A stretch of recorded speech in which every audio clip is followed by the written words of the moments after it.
Latifabad 6 number में अगर आप आते हैं तो 40 साल पुरानी ये दुकान आलम टिक्का आज भी अपनी जगह पर मौजूद है और आज भी वही मयार रखती है जो 40 साल पहले था।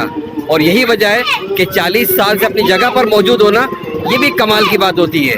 आलम टिक्का का टिक्का ज़रूर खाइए, बहुत ज़बरदस्त है और बहुत शानदार है। लतीफ़ाबाद 6 नंबर एक मीनारा मस्जिद के बिल्कुल सामने।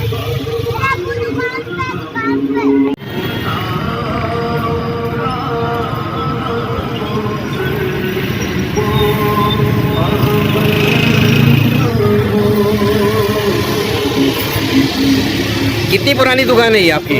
माशाल्लाह 40 साल पुरानी। 40 साल पुरानी। वालिद साहब पहले बैठते थे?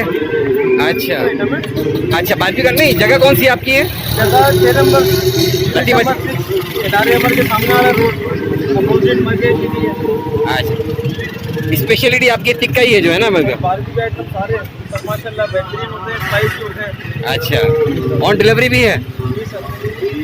आलम टिक्का के बारबेक्यूज तो सारे ही अच्छे हैं, लेकिन इनका टिक्का वाकई स्पेशलिटी रखता है और बिल्कुल लाइव बनता है और उसके बाद गर्मा गर्म और लजीज और बिल्कुल सिका हुआ जो है आप इस पुरसुकून माहौल में खाएंगे। और अगर आप फैमिली के साथ भी आते हैं तो यहाँ पर बहुत अच्छा इंतज़ाम है बैठने का भी और बहुत ही अच्छी माहौल भी यहाँ का बहुत ज़बरदस्त है।